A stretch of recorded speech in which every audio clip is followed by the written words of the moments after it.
গুরুত্বপূর্ণ ফাইল আটকে রেখে গাজীপুর সিটি কর্পোরেশনের কাজ বাধাগ্রস্ত করার অভিযোগ উঠেছে খোদ প্রধান নির্বাহী এস.এম. শফিউল আজমের বিরুদ্ধে। আছে দুর্নীতি ও স্বেচ্ছাচারিতার অভিযোগও।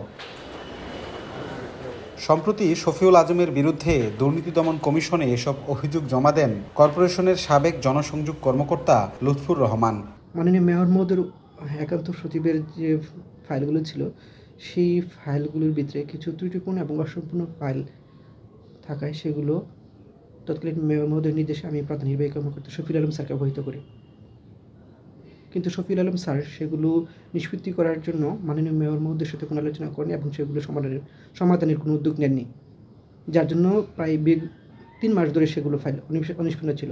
তবে প্রধান নির্বাহীর দাবি, তার বিরুদ্ধে আনা এসব অভিযোগ ভিত্তিহীন। ব্যক্তিগত ক্ষোভ মেটাতে অভিযোগ তুলেছেন সাবেক জনসংযোগ কর্মকর্তা। বিভিন্ন ফাইল আটকায় রাখা, সরকারের পারমিশন নিয়ে দেশের বাইরে যাওয়া, তারপরে বিভিন্ন ঠিকাদারের ফাইল তার আলমারিতে আটকায় রাখা, এই সমস্ত কাজ করেছে। জনগণের প্রচুর হয়রানি করেছে।